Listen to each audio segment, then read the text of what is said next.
All right, Brian, in part two of today's show, we are breaking down the second part, really second half kind of Notre Dame's schedule. We talked about bye week. They're in the middle of the midterm. So in part two of the Irish Breakdown podcast today, brought to you by FanDuel, we're talking about who Notre Dame has left on their schedule. We spent part one talking about how we are both confident that if Notre Dame wins out, they're in the playoffs. I think that is a common given. So who are those opponents that they're going to be facing, Brian? And like you said, it's 4 ACC opponents. It's one group of 5 team in Navy that's currently sitting undefeated. It's a back half of the schedule. And we said this before the season even started. We thought that Notre Dame's hardest games all came before November. There were potentially some sneaky ones coming in there. Like depending on what Pitt did, they might be one to look out for. They'll come back up in discussion here. Navy was going to be a good team again. Right. Navy was going to be a good team again for everything that they brought back. But by and large, the early part of their schedule pre-November was going to be their toughest stretch. And so now it's about finishing, and how you finish is going to be huge for this Notre Dame team. There's no question, Trev. I mean, when you look at the schedules we talk about, it's not a schedule that's loaded with really good football teams. You will play. The good news is I do think you play 2 of those really good football teams early in your 5 games, second and third. That you're going to get them back to back, Navy and Pitt.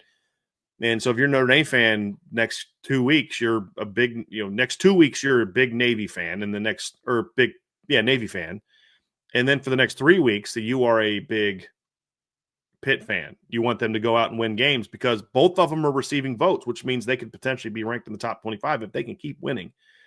And Pitt's in a situation, too, where they've lost 2 games, but they lost them both early, so they're kind of riding some momentum. So, but overall, Trev, you're not going to have that signature win in these last 5 games.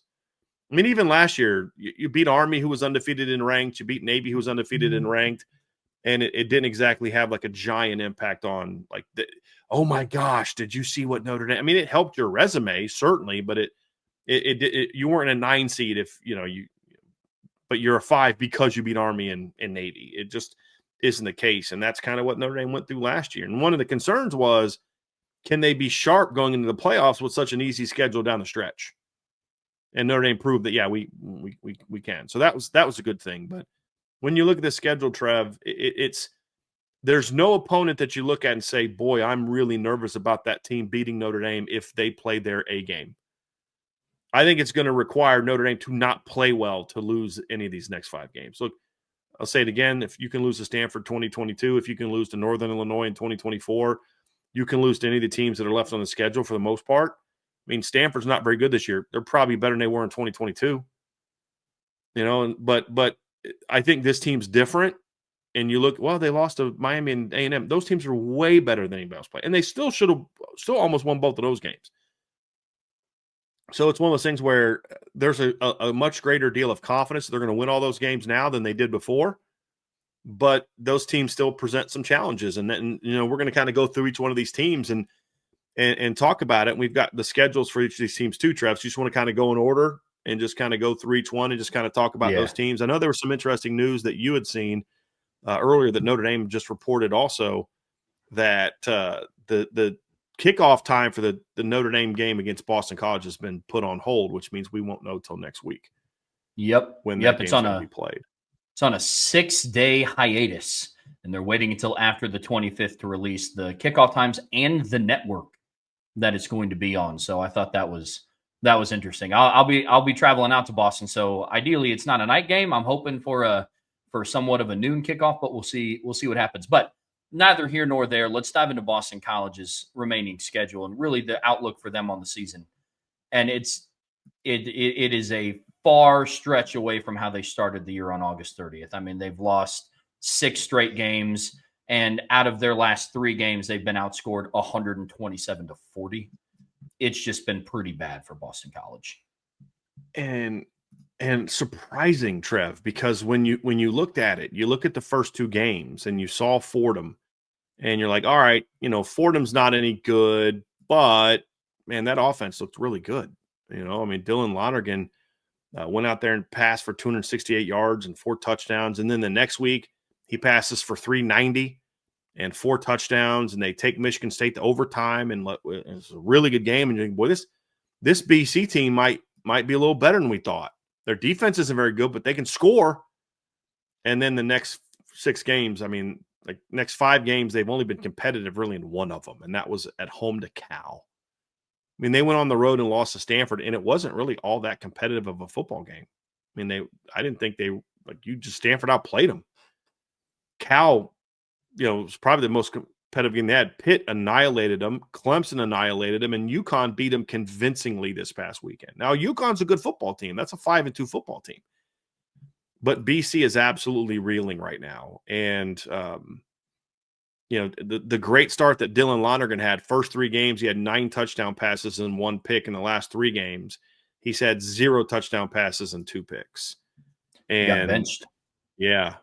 Now, I don't know that was necessarily a smart move by Bill O'Brien. I think it was a bit of a panic move, if I'm being completely honest with you, Trev. You have a talented kid. He's a first-year starter. Your team sucks. Your offense can't do anything. And that's putting a lot of pressure on that kid. But that's the decision Bill O'Brien made. He's definitely in panic mode. You could see it in his post-game press conference. I appreciated his honesty. I don't think a head coach should be that honest. I don't think that projects a lot of confidence to your players. But he's flat out. He's like, guys, I don't know what to do. I've tried everything. I honestly don't know. He said, like, literally, I'm almost word for word saying this. He goes, if I knew what to do, we'd do it. We've been working hard to try to fix it, and I just don't know what the answers are right now. Yep. And, you respect that honesty, but at the same time, it's not very encouraging that things are going to get turned around. And their schedule's their schedule the rest of the way, Trevor, is brutal. I mean, they got to play at Louisville, home against Notre Dame, home against SMU, home against Georgia Tech, and then at Syracuse. Like, that is a rough stretch where you could see Bill O'Brien maybe being no better than 2-10 unless they can pull off a couple major upsets. I mean, their bowl hopes are done. They have 0 chance. Well, I shouldn't say. I'm not being literal when I say this. They have 0 chance to make the playoff because clearly they have 6 games left. If they go 5-0 in their final 5 games, they're 6-6 in a playoff team. But a bowl team. It's a playoff team, a bowl team. But they're not going to do that. I mean, there's that would involve beating Notre Dame and Louisville and SMU and Georgia Tech. And, it's not going to happen. But very disappointing season for Bill O'Brien and that football team. And their defense is a mess. Their offensive line is a mess. And that's all negated the good thing they have, which was a pretty talented quarterback and a very good receiving core. It just gets negated because you can't stop anybody. So that's one of those games where this is going to should be a get-right game for the Notre Dame offense, because this is a BC team that right now, Trev, is giving up 33.9 points per game, 397.3 yards per game, 5.8 yards per play, and a lot of that is because they held Fordham to 168 yards and 2.6 yards per play. Like, they've been getting shredded. Their last 3 games against Pitt, Clemson, and Cal and Connecticut, they've given up 503, 504, 455. The last 4 games, they're not good. They're really bad on defense. And looking right now at the national rankings, they rank 126 in the country in scoring defense, and they rank 103rd in the country in total defense, and 93rd in the country in yards allowed per play. And here, I'm going to pull this one up because this is going to be against FBS teams. They rank 109th in yards per play, 6.3 yards per play. They rank 115th in yards per play. So they are the worst defense statistically that Notre Dame will play the rest of the way. And I don't know that it's all that close. No, I mean, the Stanford game absolutely broke this team. Because you look through the first 2 weeks, and it's like there were signs of life. But then you look at their performance against Stanford. They averaged 2.4 yards a carry. As a team, they rushed for 56 yards on 23 attempts. They had more penalties than what Stanford did. They had 3 turnovers to Stanford's 0. Outside of those, some of the other meaningful, Stanford had 10 more total yards of offense, but that's when the problems started to mount for Boston College, and then they were just never able to get it back. The 20 points they scored against Stanford all came in the second quarter. They were held scoreless in the first, third, and fourth. I mean, this is just – and then from there, it was just a downfall. You lose a game to Cal, who surprised some people. I mean, the fact that they didn't have a single running back listed on scholarship, at one point this offseason, turned their season around for a little bit of time. They beat Boston College, and then it's just been an absolute boat race in their last 3 outings, and it hasn't been overly close. Team's not competitive. It's really disappointing, but I think a lot of their issues do stem from their defense. Their defense is atrocious. You were talking about BC that has been boat race last. Okay. Yeah. Yeah. They for a second I thought you were saying Cal. I was like, I thought they beat. Yeah. But yes, you are correct. It is. That's a weird team. Just real quick side note. That's a weird team. Yeah. Cal. They blew out Oregon State, beat Minnesota by 2 touchdowns, beat BC on the road, and just beat North Carolina. They got beat. They lost to Duke by 24, but their worst loss in the season is at San Diego State. They lost 34-0. We were talking in the first segment, Brian, about like what potential spreads are going to be for Notre Dame's future games. I would be shocked if this was anything south of 30 points. Oh, incredibly shocked. I would be shocked if this was anything south of a 30-point spread. Yeah, this is one of those games where, like I said, this is definitely a get right game. They're 117th in passing defense, and they're 61st in rush defense. And again, I'll remind you that a big reason why they're 61st in rush defense is because of the Fordham game. They held Fordham to 16 rushing yards. So that's played a pretty big role. UConn rushed for 93 yards against them. UConn, pretty decent rushing team this year, but that's a game that should not be competitive, Trev. Next game on their schedule, the next 2 are their to me their 2 toughest games left in the schedule, and we'll start with Navy. This is my trap game in the second half of the schedule. This is the one I'm most worried about, and I'll just be honest to you about why. It's Chris Ash, and not for the reasons that you all might think. It's not because I think Chris Ash sucks and he's not that. It's the same reason I had concerns about Al Golden's first year against Navy. And if you look at Al Golden in 2023, he ripped the option apart. If you look at Al Golden in 2024, he ripped the option apart. If you look at Al Golden in 2022, they won 35-32 because he had 0 answers when Navy got going. 0. He had nothing he could turn to get after that offense because he hadn't coached against an option offense in 20-some years. Really, actually, it hadn't been quite that long. I think they coached against one when he was at Temple as the head coach, but he hadn't been a defensive coordinator for one in forever. And that's a very funky offense. And there's going to be some growing pains. And you can say, well, you've got Marcus Freeman and Chris and Mike Mickens and Max Bulla, now Washington. I'm like, that's fine.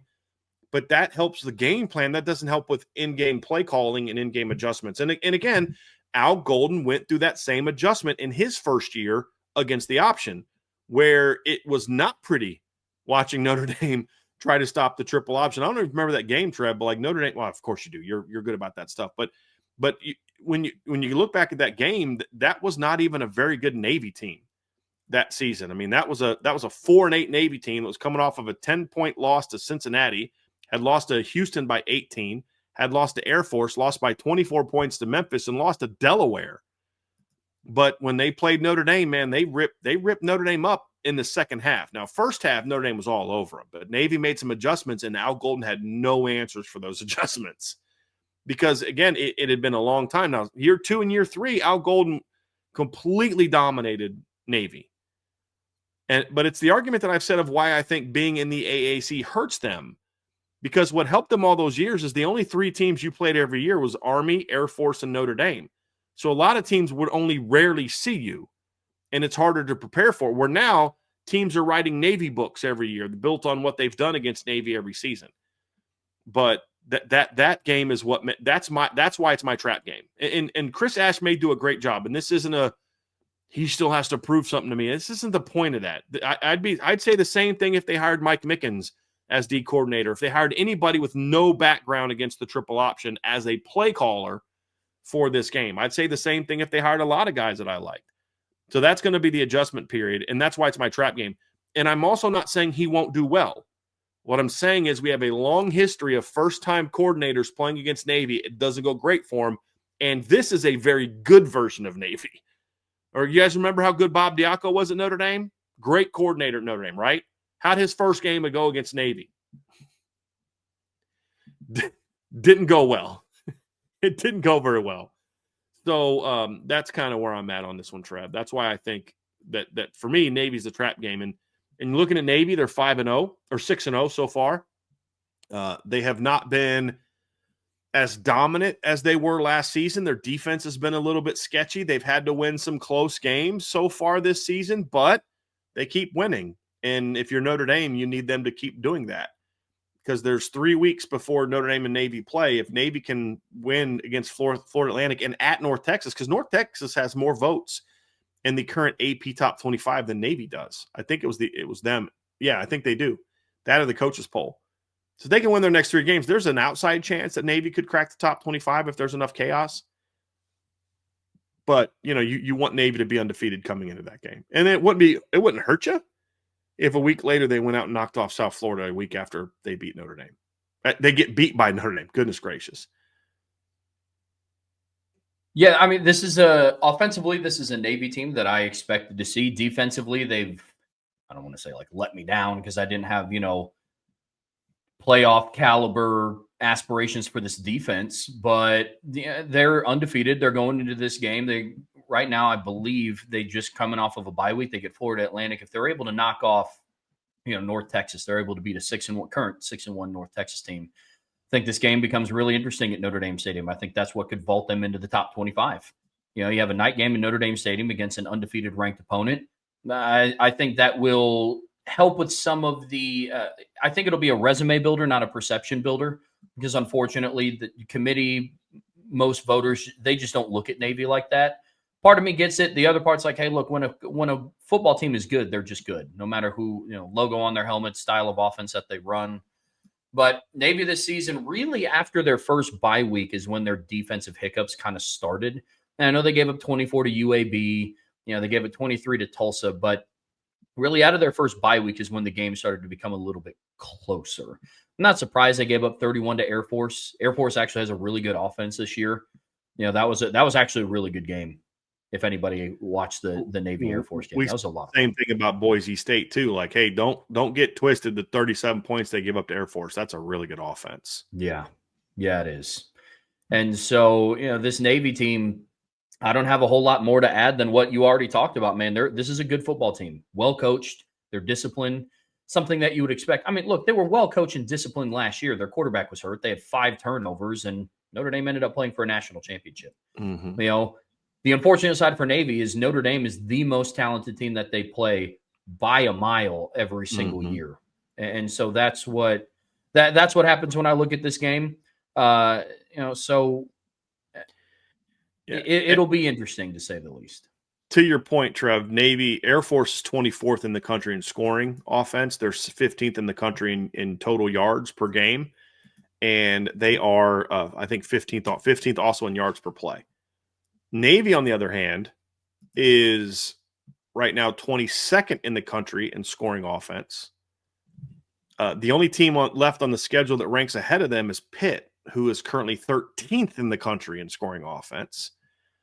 And then and then you look at yards per game, Navy is currently 14th in the country in yards per game at 472.7. And Navy is 4th in college football right now, behind USC, Cincinnati, and Oregon in yards per play. Notre Dame is 11th. So they are the most potent offense that Notre Dame plays in regards to yards and yards per play. I believe that Pitt is behind them in yards. Yes, Pitt is only 57th in yards, even though they're higher than them in points. They're way below them in yards and yards per play. That's without a doubt the most potent offense that they're going to play this season. And that's what makes me nervous about it, Trev, is that it is a team that their offense is pretty good. It should be a game where Notre Dame can outscore them. Even, you know what I mean? It could be like a 2015 game or it was a 2014 game where it was like 49-39. Maybe we see that. I hope not. But I don't know that this is a Navy team you're going to hold to 3, 7, or 10 points again. You just got to make sure you can get 3 or 4 stops. If you get 3 or 4 stops against Navy, you probably win the game comfortably. Unless your offense just kind of, what's down its leg. I mean, you've given up 24 points to UAB, 23 points to Tulsa, 31 to Air Force, 31 to Temple. That's kind of where I'm at. And by the way, Temple's not a very good offense, but I'm not sure who Temple's coach is. I'm going to have to look that up right now. But he's doing a heck of a job this year, Trev. they fired Stan Drayton after last year, and like their roster's just not great, man. If we're being honest, I'm looking at Casey Keeler. Oh, that would make sense.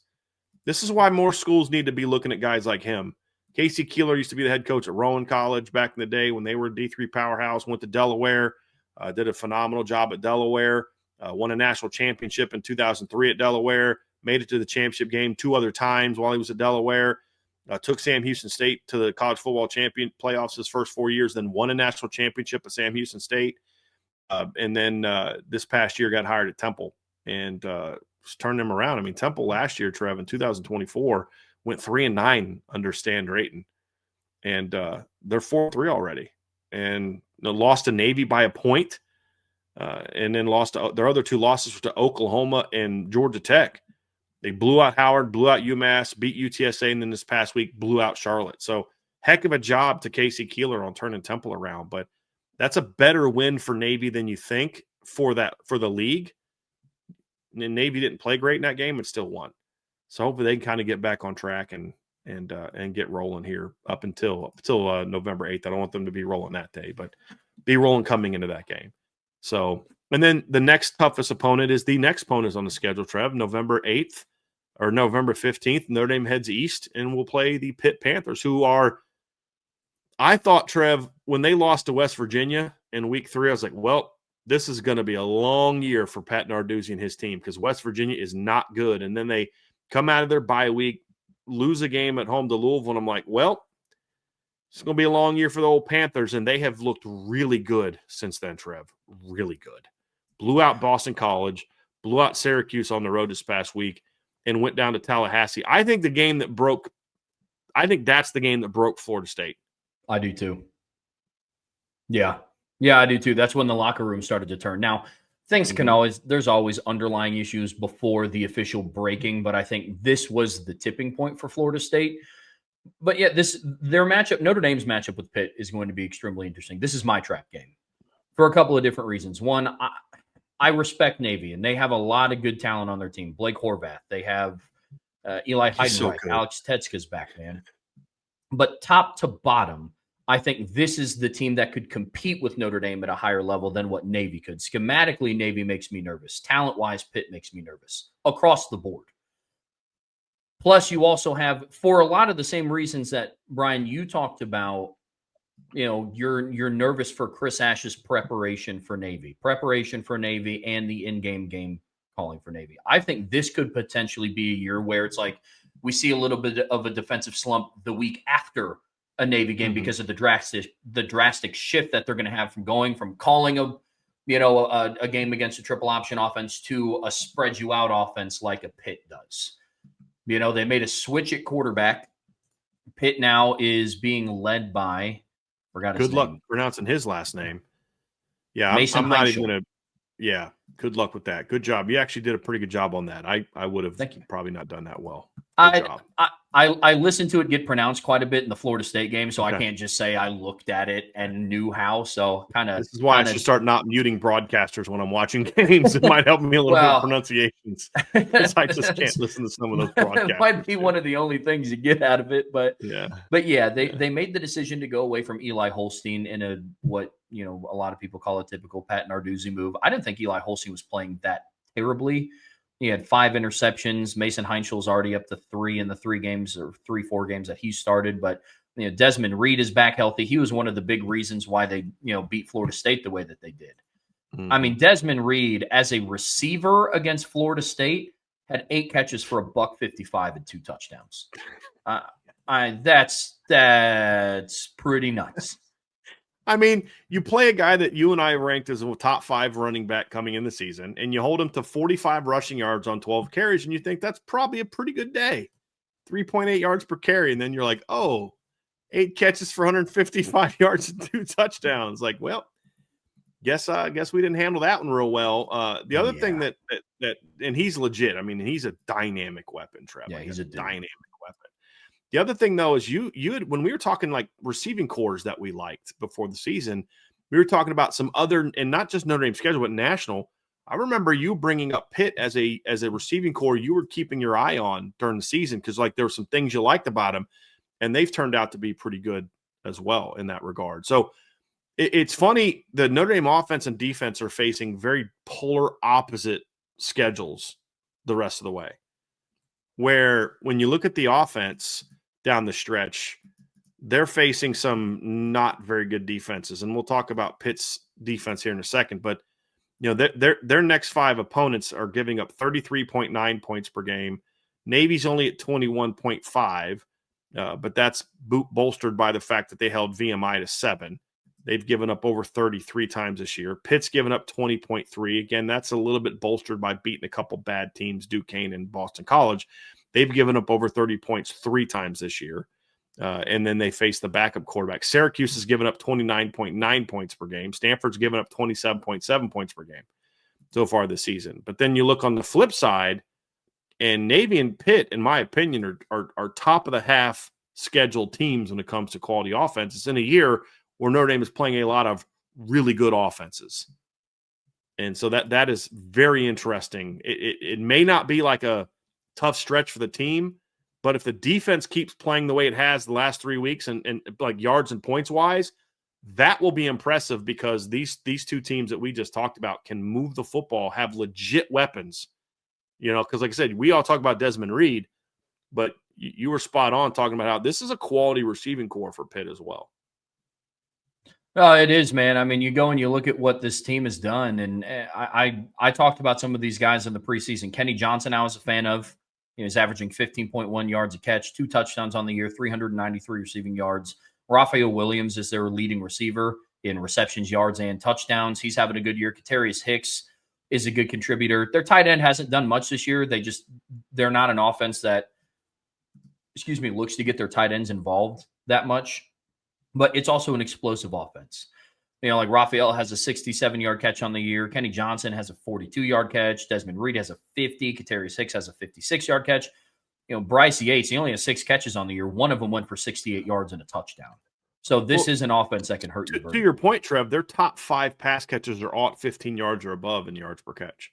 It's a big play pass offense. Well, what's been Notre Dame's kryptonite at times this year? Big play pass game. Yep. And like I said, this is my trap game. Now, I think that's reliant on how the next 2 weeks go for this Pitt team. I think if they beat NC State, but it's close, that will, has the potential to get into Notre Dame's heads. Like, they beat NC State 35-32. That's a team that we beat 36-7. And then if they, God forbid, lose to Stanford on the road, which is possible, you're traveling across the country. Yep. That's a common theme that we've seen with teams struggling with this cross-country travel, to which I say, welcome to a day in the life. But exactly. A lot of teams have struggled. Welcome to what Notre Dame has been doing for 50 years, for forever. Yeah. But, if they lose to Stanford, I think that solidifies this being the trap game for me. Yeah. Because you look, it's like, okay, they're over. If Pitt enters this game, 7-2, because right now they're 5-2 on the season. Yeah. If they enter this game 7-2, I think this is it will more so likely be Navy. I'm still claiming this is my trap game, but it would be less of if they lose to Stanford. This is the trap game in the back half. So, are you saying if Pitt keeps winning, it's less of a trap game because they're just legitimately you have to respect them and they're probably a top 25 team? Yep. So it's no longer a trap game; it's the big game. Yep. Is that makes sense? Yeah, I get that. Yep. So you won't overlook them then. Do you agree with me that if they beat NC State and Stanford by the time they play Notre Dame, they're probably ranked based on where they are in the rankings right now? Probably ranked at the very bottom of the top 25. Yeah, they have a chance to be ranked, probably ranked. And then one of the other reasons why this is a trap game for me as well is they're going to be playing Notre Dame off of a bye week. Notre Dame is going to be coming off of the triple option offense. Pitt's coming off of a bye. They have a lot of film on what Notre Dame does offensively and defensively now. So there's a lot of signs are pointing in that direction. But if an ACC opponent that's 7-2 is get you on the road, like Notre Dame travels out to Pitt, I don't see this being a trap game. If Pitt is 5-4, even 6-3 with that third loss coming to Stanford, I think this is Notre Dame's trap game in the back half. It's going to be very interesting. But how Pitt finishes the season is also going to be extremely telling. After their bye week, they get Notre Dame, they're on the road against Georgia Tech, and then they host Miami. That is a tough stretch. I mean, right now, their remaining opponents after their second bye week have a combined record of 17-3. That's a tough stretch for Pitt. Yeah. Somebody in the chat said this, and I always kind of get a chuckle out of this. They say it again. Pitt always gives Notre Dame a tough game. And I'm like, guys, that might have used to be true, but that hasn't been true for a while. In their last 4 games, the 18 game was competitive. That was 19-4, but that was Notre Dame playing bad. But their last 2 games, Notre Dame has outscored Pitt 103-10 in 2020 and 2023. And then in 2015, the 4th time they played, Notre Dame beat them by 12, but it was 42-14, and Pitt scored a bunch of points late in the 4th quarter, including a fumble return for a touchdown against their Ewan Price. I think returned a fumble for a touchdown. So they used to maybe be that way, but it hasn't been that way in a while. And you need to make sure that continues. And the last 4 games against BC, 17, 19, 20, and 22, Notre Dame has won 49-20, 40-7, 45-31, and 44-0. So it's been a while since those teams played Notre Dame tough, but Notre Dame needs to keep this going, because this is not the 3-9 Pitt team you played in 2023 and beat by 51.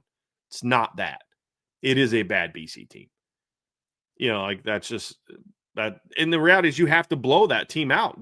If you want to impress voters, you have to destroy them. You can't just beat them 31-7. You got to annihilate them. This is not the same Pitt team that Notre Dame blew out, but this is still a Pitt team that's not on Notre Dame's level. The question is, can Notre Dame play that way? And so that's what's going to be very interesting about that matchup. And then after Pitt, Trev, like you said, it goes down. This is the disappointing one for me. Yeah. This was going to be a very different Syracuse team if Steve Angeli doesn't get hurt. Their offense has done nothing really since Steve Angeli got hurt. Now, I'm not saying they would have beat Duke, SMU, and Pitt. I don't know if they would have. We have no clue. I'd be a little surprised if they went 0-3 and yet failed to get to 20 points in those 3 games. I mean, look, they beat a UConn team that's right now 5-2, and that 34-21 win over Clemson, it was not that close. Look, Clemson's got 4 losses. Nobody beat them as bad as Syracuse beat them. I mean, and it was from the jump, Trev. I mean, they got on them early and just buried them the whole game. Unfortunately, you're in a situation where the injury is real and Steve's out for the year, and I just don't see them recovering. And before they play Notre Dame, they've still got to go to Georgia Tech and play at Miami. I don't see this team recovering real much from that with that schedule. It's unfortunate, because I really liked what Fran Brown was doing, but this is the kind of program where quarterback injury is going to hurt you a lot more than at a place like Notre Dame, where you're turning to a Kenny Minchie or turning to a Steve Angeli in the playoffs, or turning to some of the guys we've seen come off the bench in the past. It's a different situation for them, and it's unfortunate, because I think they're at the very least 4-3 at the very least if Steve Angeli's still the quarterback. Maybe 5-2. I think they could have beat. I think they would have beat Pitt last week at home, this past weekend at home, if Steve Angeli plays. I do. Well, especially when you dive into why they've been losing these games. I mean, look, I'm not naive to the fact that Ricky Collins could turn things around by the second week, or the second to last week of the regular season. He's just done nothing to show me that that's a viable option. Since he took over as the starter, he has 3 touchdown passes and 7 interceptions. In back-to-back games, he's completed under 49% of his passes. It has not looked good. He threw for 279 yards against SMU on the road. Took him 45 attempts to do it. He threw for 126 yards against Pitt on 31 attempts. It's just been a rough outing for Ricky Collins. It's been really rough. And again, it doesn't get much easier after this. They get Georgia Tech on the road. Ideally, they pick up a win against North Carolina. They get Miami and Hard Rock Stadium, and then a bye week, and then they're on the road against Notre Dame. And it's unfortunate. I mean, you go and you look at what their output was against Clemson. They scored 34 points. Well, since Steve Angeli got hurt, they've matched their total output in points against Clemson in their last 3 games with Ricky Collins at quarterback. So this team was disappointing, unfortunately. Now, that doesn't mean that they still can't hurt you. I do still like this receiving core. I like Jonte Cook. I like Darryl Gill. I like Justice Ross Simmons. But again, sometimes it goes down to who's facilitating them the football and who's playing point guard.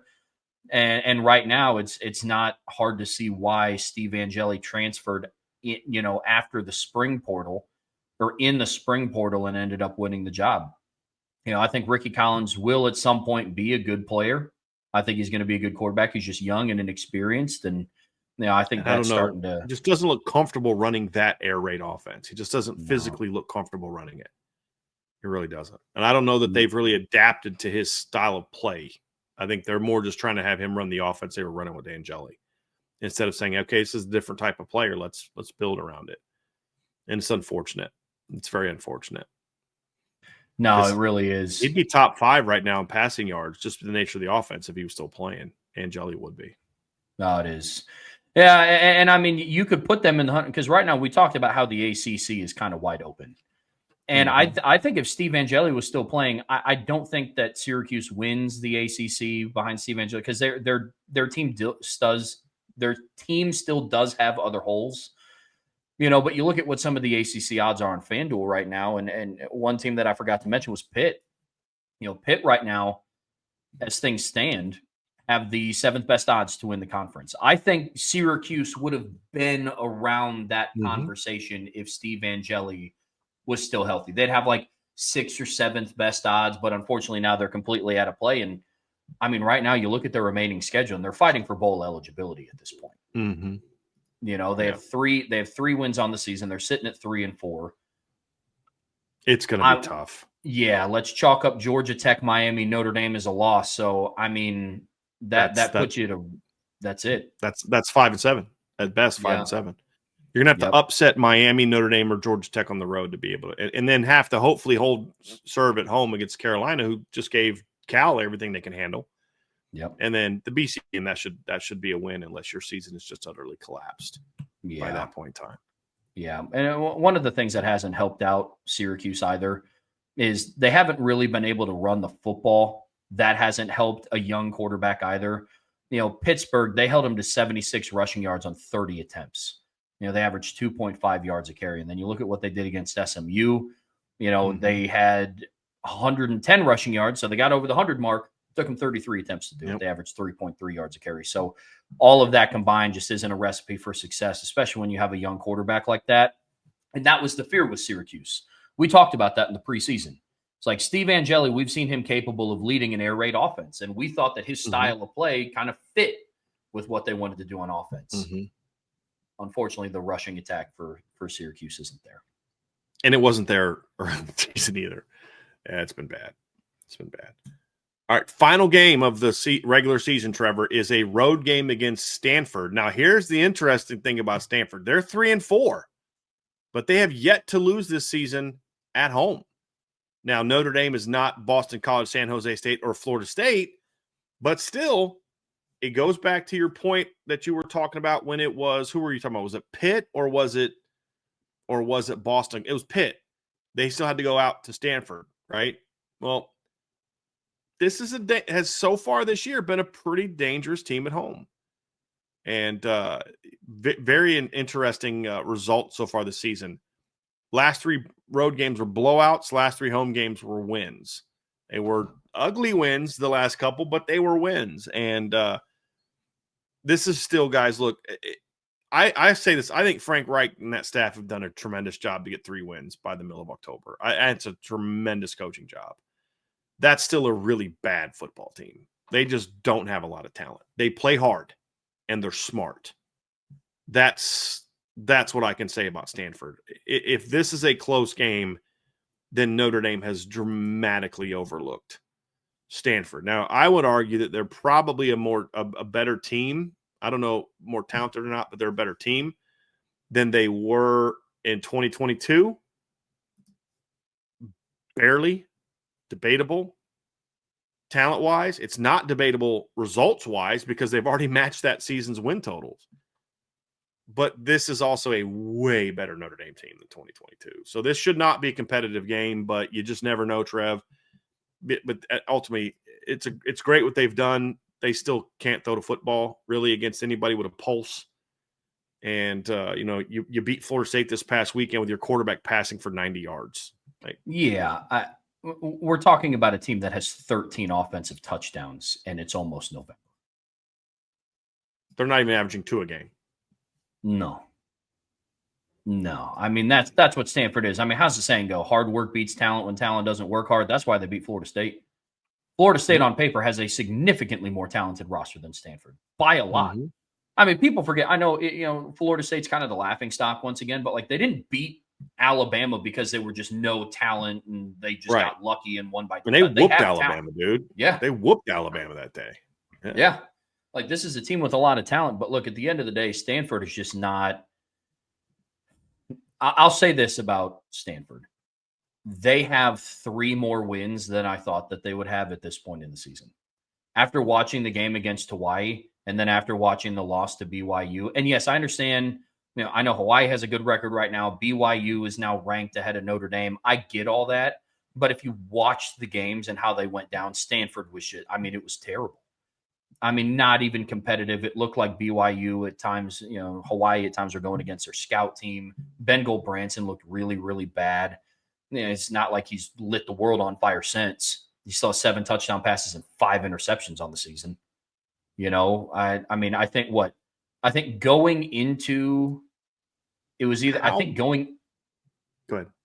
It was like going into the Virginia game. I think that they didn't have a single rushing touchdown on the year. Like it's still not a good team. They're just they work really hard and they don't go away, I guess is the best way to explain them.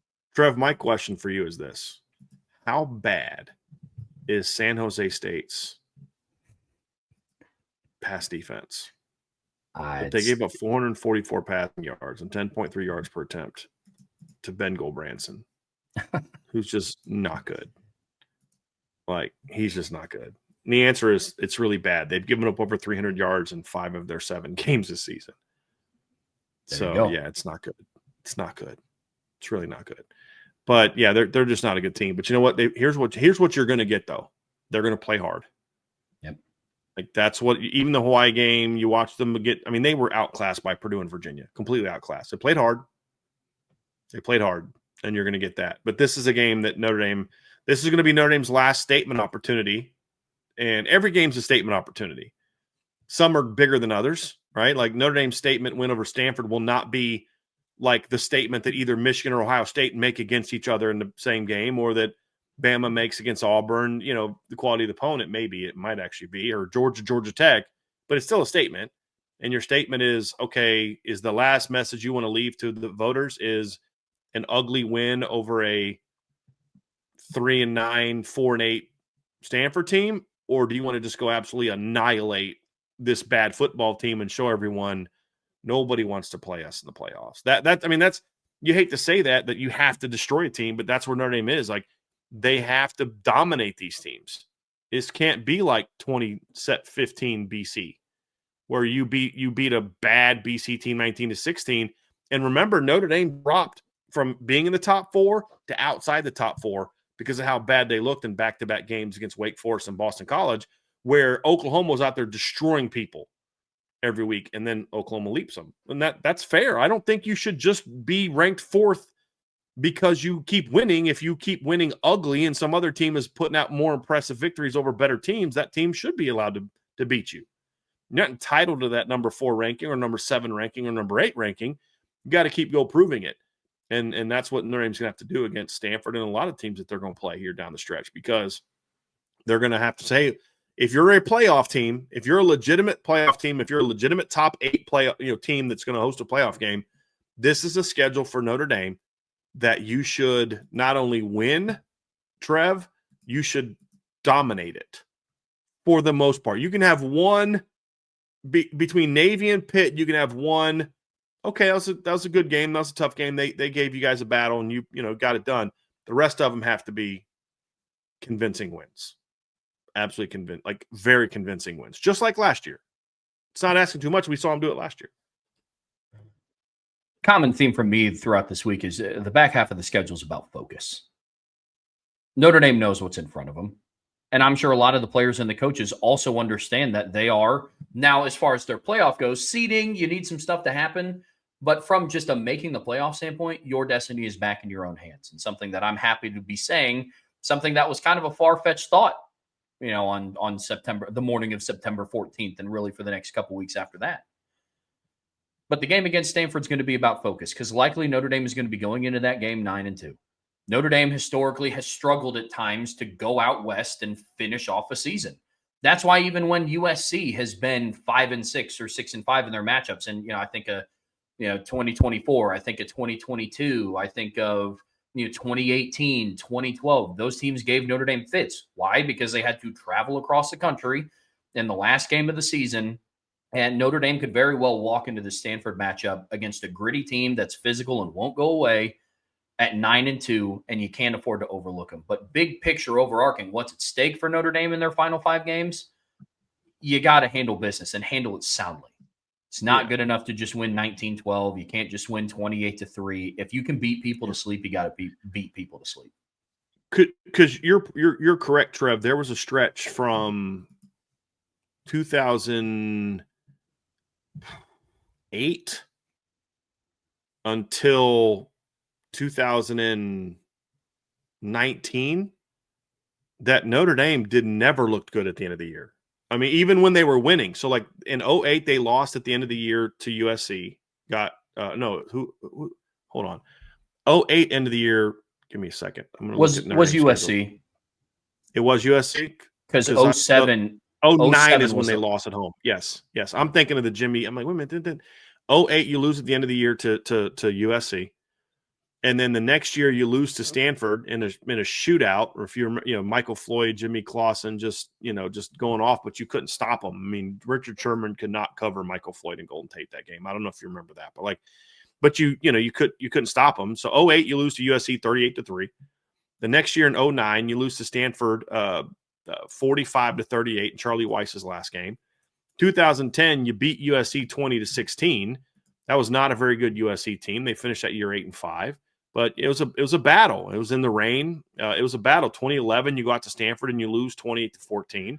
2012, you go out there and play USC and you win, but you're undefeated. They're not very good that season, and they ended up 7-6 that year, and you have to battle to win the game. 13, you go out to Stanford, you lose again out in Stanford. So again, that struggles continue. You lose 27-20. 2014, you get annihilated by USC.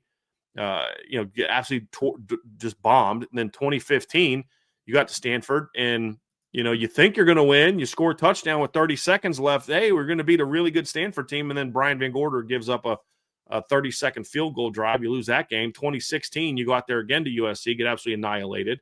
2017, you got to Stanford, and you lose 38-20. 2018, you go out to USC, and you get a win, but you were down. You get a 7-point win over a USC team that finished that year, Trev. I think was it 5-7, and you're down 10-0 at one point in time.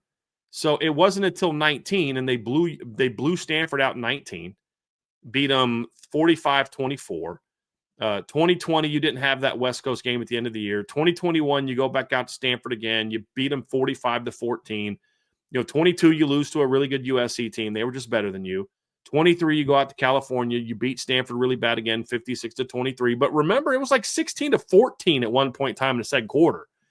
And then obviously last year, USC gave you a game. So there's a whole lot more not great performances out west than great performances out west. Oh, yeah, and it wasn't until recently that you were consistently winning out west. Because like now you've 18, 19, 21, 22, 23. You've won 5 of your last 6 on the West Coast.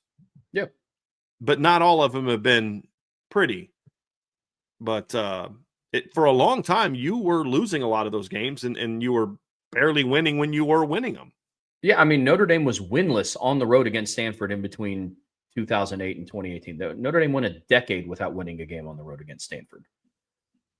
For a lot of those reasons, it's not because every single year in between 2008 and 2018, Stanford was just better than you every single year on the road. Now, they had some years, you were going up in that time stretch, you were going up against like Andrew Luck and Christian McCaffrey and teams like that out on the West Coast.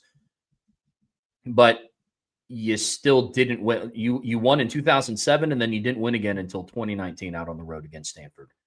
This year, it's just going to be about focus, man. And that's what it comes down to. And that's really for the entire rest of the schedule. There's no team on paper. And I still believe this, even with the 2 losses in the first half of the season. There's no team on paper that Notre Dame should have lost to this year. That's why I predicted them to go undefeated. But that's even more relevant in the second half of the season. it goes back to what we talked about at the start of the show, Bryan. It's about the how. It's how you win is going to be so crucial in these last 5 games. It really is. Well, listen, folks, that's going to do it for part 2 of today's show. But don't go anywhere. We're getting ready to talk about some Notre Dame players and coaches on the offensive and defensive side of the ball. It's going to be crucial for them to reach their full potential the rest of the season. But before we get there, make sure you hit that like button. Make sure you're subscribed to this channel. Whatever streaming platform you listen to us on, we would greatly appreciate a 5-star review. But as always, best way to support what we do here is subscribe to the premium message boards at boards.irishbreakdown.com.